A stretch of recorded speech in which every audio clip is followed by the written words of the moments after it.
All right, people, get your tea. We have some hot topics tonight. Tonight, we're going to talk about a Dave Ramsey show. Should I help my girlfriend with her student loan debt? Now, this is just from the 3 years ago, so we are in the pandemic time. So let's hear what Ramsey has to say about that. Thanks for joining me. Let's go. Brian's in Morristown, New Jersey. Hey, Brian, welcome to the Dave Ramsey Show. Thank you, Dave. Thanks for taking my question. How are you doing? Better than I deserve. What's up? So right now, my girlfriend's in her final year of vet school, and thankfully up until I think he said vet school. At first, I thought he said debt school, and just back that up. I think he said vet school. final year of vet school, and thankfully up until this point, her parents have been able to help her pay for all of vet school, and she hasn't had to take out any debt. However, this year is her final year, and she'll be taking out about $45,000 in loans. That's sad. And She got it well made from what I can tell. Looks like her parents paid for the first few years of school, and now it says here, should I help my girlfriend with her student loan debt? So guess who's kicking in the last half? This girl's only just had to go to school. That's the way I read it. and I'm next week will be about 5 years that I've been dating her, and honestly, next year and a half or so, I intend to ask her to marry me. And You're a speed demon, my aren't question, you? 6.5 years? Dude, you must be a prize. She's waiting on you. you know what? She probably still has another 4 years of residency to go in order to get a specialization. So Yeah. she's going to far out educate me. That's what I've long accepted. But She's probably going to far out debt you as well. Now, I don't know if you have to pay for residency or not. I don't know much about anything about that. So hopefully residency pays you and you don't pay them. I think residency pays you. I think you just work a lot of hours. my question is, how would you recommend that I help her tackle the debt? I'll say that right now, Well, I can tell you what Dave Ramsey would say. You're not married to her yet. Hey, I tell you, I've watched a lot of Dave Ramsey, so if he's holding true, you're not married yet, so stop acting like you're playing house. She pays her bills. Sounds like mom and dad have been carrying on pretty well, so they could probably finish that. Um, we're not married, according to Dave Ramsey, so if we're following what I believe he preaches, he should be paying any of it. Let's see if I'm right. my standard income is about 90,000. However, I'm planning on the net worth to be a little over 200,000 for the year. And right now, my biggest expense monthly is my rent, which is about 1,900. However, Now, this was 3 years ago. Rent was 1,900, so this is during the pandemic. So guess what that rent is today? Probably 3,000. I'm just throwing a number out there, but hey, my one of the things I was thinking of doing is, even before we potentially get engaged, or when we do get engaged when she graduates, is come up with a plan of her tackling 50% of her debt from her income, and me try and offer to cover rent. Yeah. who's going to pay for the other 50% of the debt? So she takes on, I think he said the debt was 45, so she takes on 50% of the debt. Who takes on the other 50%? What's your thought on that? I think you're playing house before you're married. Bing! Snaps! Snaps! At least he stuck to it. Because sometimes, and some of my commenters have noticed this, dude, Dave gets a little little wishy-washy, it seems, sometimes between the men and the women. The women, he's like, oh, just go ahead and keep that student loan and, get married and all of that. And then with the guys, he's like, it's like his duty sometimes for whatever reason to go through with marriage and help that girl pay off her student loan, whatever. Okay. Sometimes he's just not always consistent, it seems, with, his advice for men and women. So I'm like, if he's really, really going to be holding on his advice, he shouldn't be paying a dime. Not a damn dime. Okay. I wouldn't be paying bills for anyone that I wasn't married to. Yeah. And if you pay that bill and she decides to end the relationship, who do you have to blame? Who do you have to blame? Because right now it seems like she's been kind of married to mom and dad, which is understandable. I mean, that's their kids, so they're going to pay their bill. Okay, so I can't really throw stones there. But as far as, oh, honey, I'm going to pay all your bills. You know how many cases come up on Judge Judy? Have you ever seen Judge Judy when the show was like current and wasn't in reruns? Oh, but this man, no, it's usually some guy's going, well, I paid all of her bills. I paid everything, and then Judge Judy would say something like, well, was there an agreement for you? Do you have anything right? No, I just told her I loved her, and then she left and she hasn't paid me back. Of course, it goes in the reverse too. Well, Judge Judy, I paid all of his bills and then he just leaves. Well, did you have anything right? No, but I told him I loved her. Okay, and the story goes on and on, right? If it ain't in writing on a marriage certificate, and student loan bills, that's a hefty bill to pay for. I mean, you're not saying, hey, should I pay her $500, refurbished cell phone bill? Okay. Under any circumstances.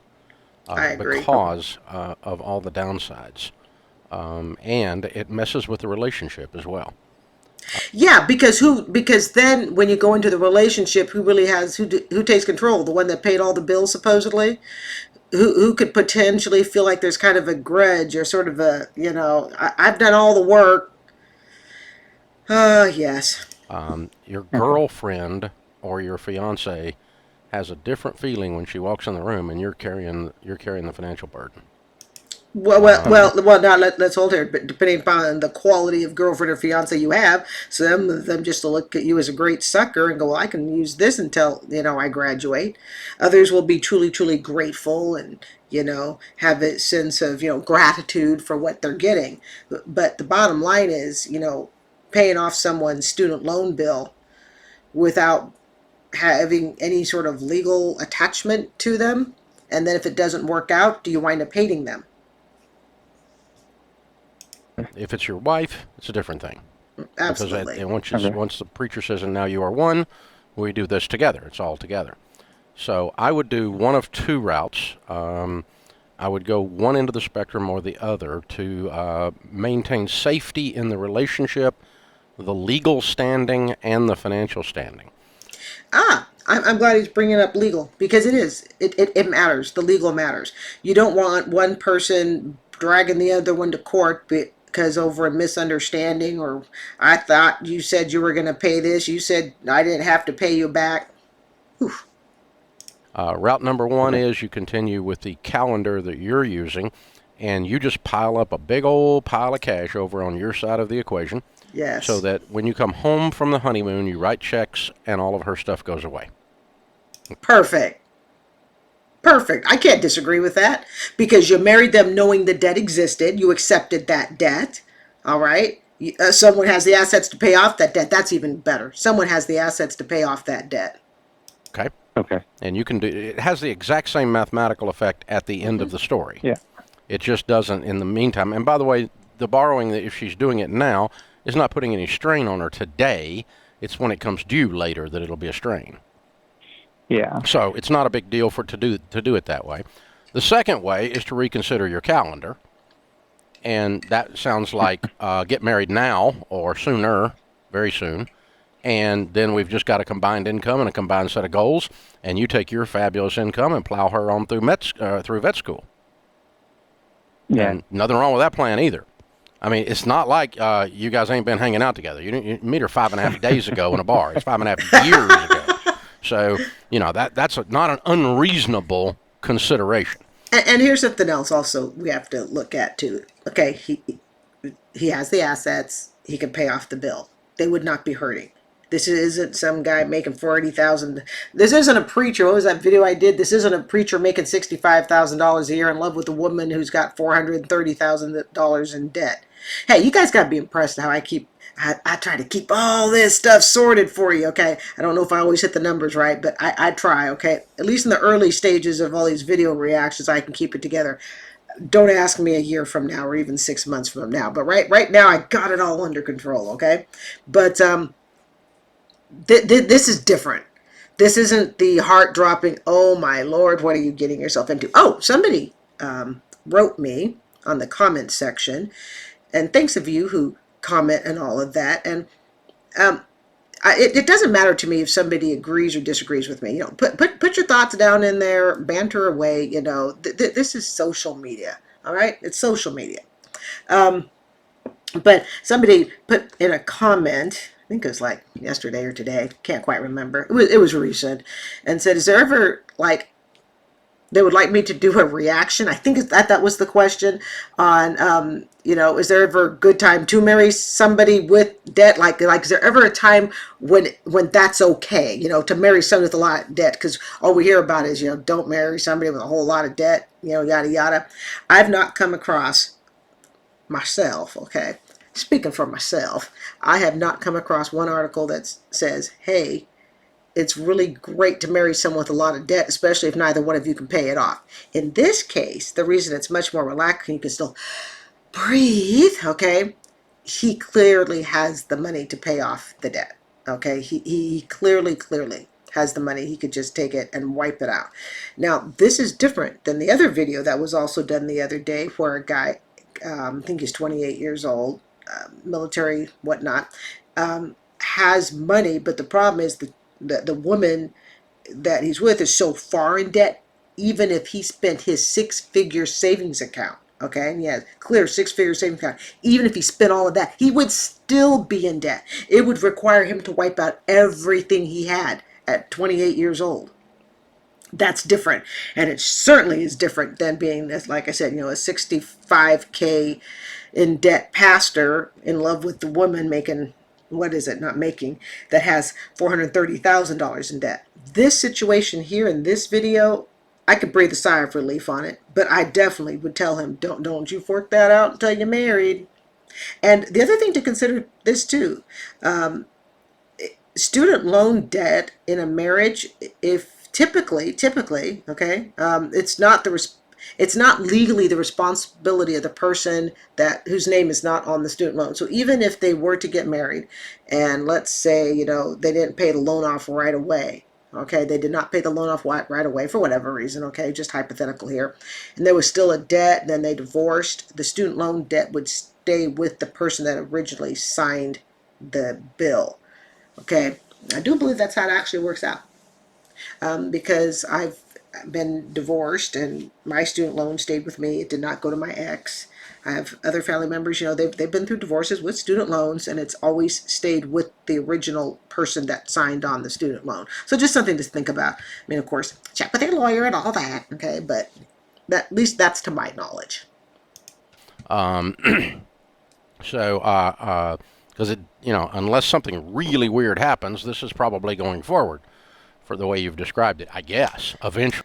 Well, and the thing is, paying off her debt isn't going to sink him financially. He's not using every last penny he has, but, you know, definitely wait till you're married.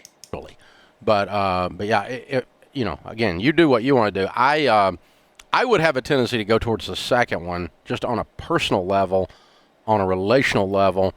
There just feels like there's just this separation, and we're trying to do it together, but we're not together, and it's like dragging out, and it's already drug out a long time anyway, and we're dragging it out even further now, and it's I just like the cleanliness of going ahead and getting married, and in terms of the relationship, the legal, you don't have to worry about anything, and I would be checking darn sure to make sure that her parents don't expect her to pay anything back. That's all you need. No lawsuit. You know that happens. I'm sure there are videos on Ramsey about that too. Some parent paid some kid's bill and then goes, "Hey, you're supposed to owe me for that." And especially if they see that perhaps the person that their child married has deep pockets. Always something to consider. I'm just saying, I know, I'm not trying to be pessimistic, but he still needs to be careful about, okay, this 45,000, I think it was this 45,000 you're going to pay. Do you owe your parents anything? Are your parents expecting you to pay you back? Because the last thing you want to do is get married. Not necessarily that you can't marry her, but get married and then find out your in-laws are suing you. Why? Because their daughter borrowed the money for school and they see you have deep pockets. Maybe I've had too much pessimism in my life. Oh, good Lord. Okay. I think you get the drift.